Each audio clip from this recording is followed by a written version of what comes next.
नमस्कार दोस्तों, आज का अपना टॉपिक है आर्टिफिशियल इंटेलिजेंस। आर्टिफिशियल बनावटी इंटेलिजेंस बुद्धिमत्ता। तो बनावटी बुद्धिमत्ता यानी कि जो मैन मेड इंटेलिजेंस है, that is in the form of computers, है ना, IT sector. So that is artificial intelligence.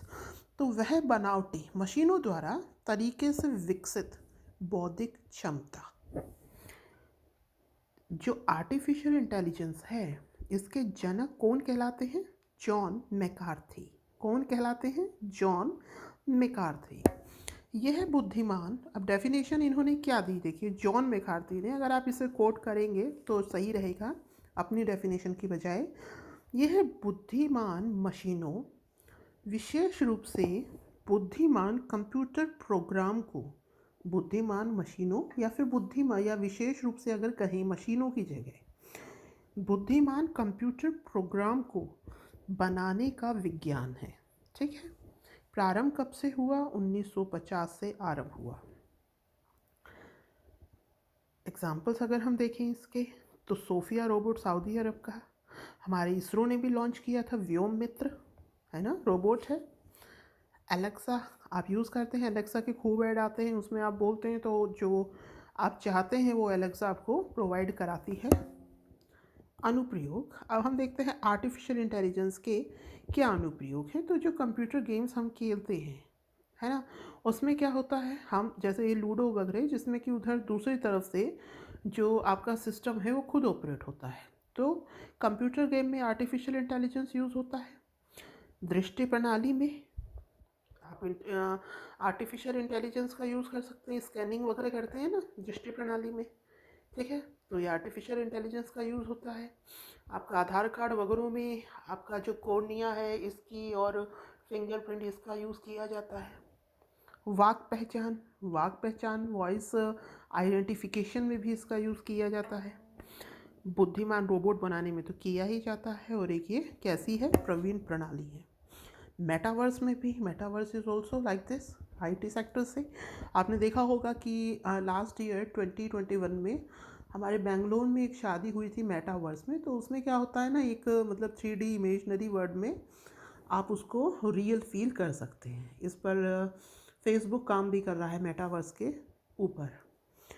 तो मेटावर्स, अब देखिए हम देखते हैं जो आर्टिफिशियल इंटेलिजेंस है उसके प्रकार। एक है रिएक्टिव मशीन। रिएक्टिव मशीन में क्या है कि जो पुरानी चीज़ें जो आपने लोड करी थी वो क्या होती हैं, वो चली जाती हैं, बहुत कम मात्रा में आप उसका प्रेजेंट में यूज़ कर सकते हैं। लिमिटेड मेमोरी, इसमें बहुत ही कम मात्रा में मेमोरी होती है। थ्योरी ऑफ माइंड, ये कौन सी स्टेज है? ये अब वाली स्टेज है कि जब जो मशीन है वो इंसान के दिमाग को पढ़ने लगे। आप कभी गूगल पर कुछ सर्च कीजिए, आप अमेज़न फ्लिपकार्ट पर जो सर्च करेंगे, फेसबुक अगर आप खोलेंगे या गूगल खोलेंगे, ठीक है, तो उसके ऊपर उसी उसी चीज़ के ऐड दिखाई देते हैं। तो ये है थ्योरी ऑफ माइंड। इसमें तो क्या था, इसमें जो पहले का डाटा था वो काम में नहीं आता था, जो प्रेजेंट में आप डाटा डाल रही हैं वही वो यूज़ करता था। इसमें लिमिटेड मेमोरी होती कि पहले का जो डाटा पड़ा है उसका थोड़ा सा आप यूज़ कर सकते हैं। अब में थ्योरी ऑफ माइंड में क्या हो गया कि जो आर्टिफिशियल इंटेलिजेंस है वो इस हद तक मतलब इम्प्रूव हो गया कि इंसान के दिमाग के लेवल तक पहुंच चुका है। After that self conscious. तो सेल्फ कॉन्शियस की स्टेज क्या होगी कि जब जो आर्टिफिशियल इंटेलिजेंस है, मान लीजिए कि जैसे कोई रोबोट है, तो अभी वो इंसान के दिमाग के लेवल तक पहुंचा है।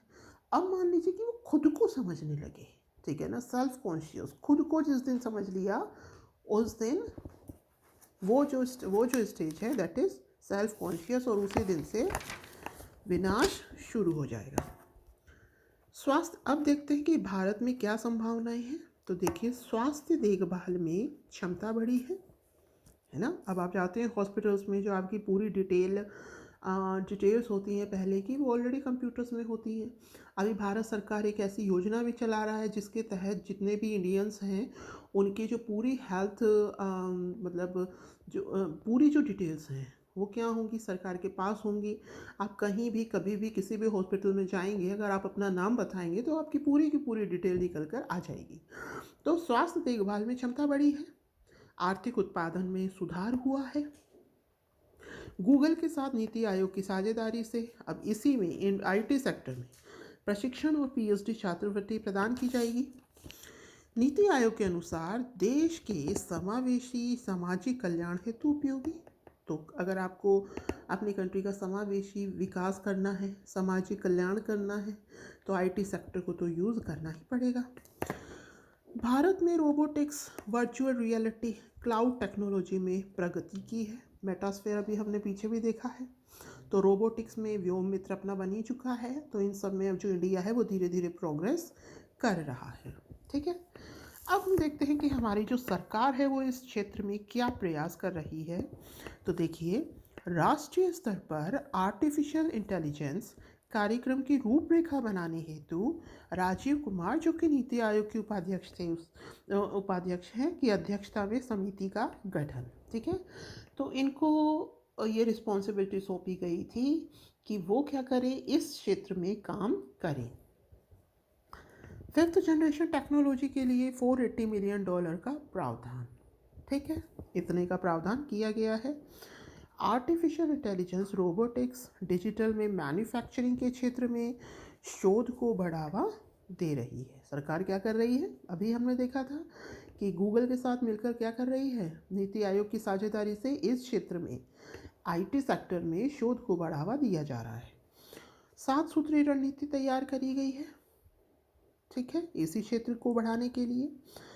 अब है आर्टिफिशियल इंटेलिजेंस के लाभ और हानि। लाभ देखते हैं। मेडिकल सेक्टर में अभी हमने देखा कार्य करने की क्षमता बढ़ाना, ऑब्वियस सी बात है, कार्य करने की क्षमता इसके यूज से बढ़ती है। शिक्षण क्षेत्र में आजकल सभी बच्चों की जो डिटेल्स होती हैं वो इसी में ही लोड रहती है। ठीक है, 24/7 सपोर्ट, आप इसका यूज़ कभी भी कर सकते हैं। पहले जो सर्विसेज थी आप मतलब उसका एक लिमिट होता है कि इतने टाइम ड्यूरेशन में ही आप शॉपिंग कभी भी कर सकते हैं घर बैठे, आप मेडिकल फैसिलिटी कभी भी ले सकते हैं। ठीक है, मतलब कुल मिलाकर आप 24/7 इसका यूज़ कर सकते हैं। तेज निर्णय लेता है आर्टिफिशियल इंटेलिजेंस। खेल के क्षेत्र में भी आप वर्चुअल रूप से अकेले भी इसकी प्रैक्टिस कर सकते हैं। क्रिकेट में यूज़ ही होता है ना।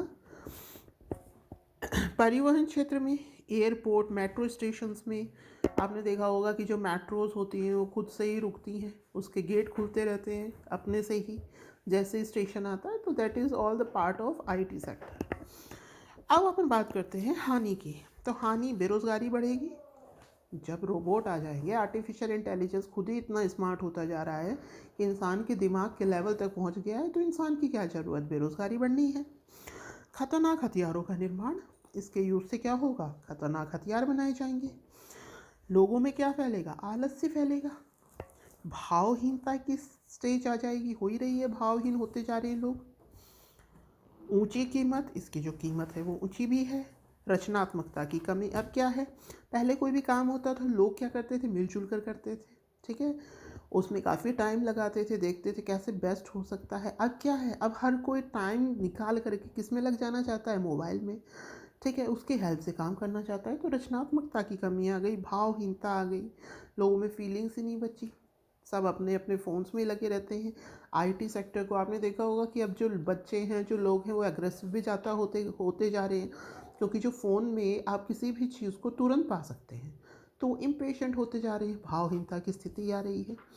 तो ये हमने देखे हैं आईटी सेक्टर के लाभ और हानि, सरकार के प्रयास, भारत में संभावनाएं, और ये होता क्या है। तो आई होप आपको समझ में आया होगा। So thank you, have a nice day.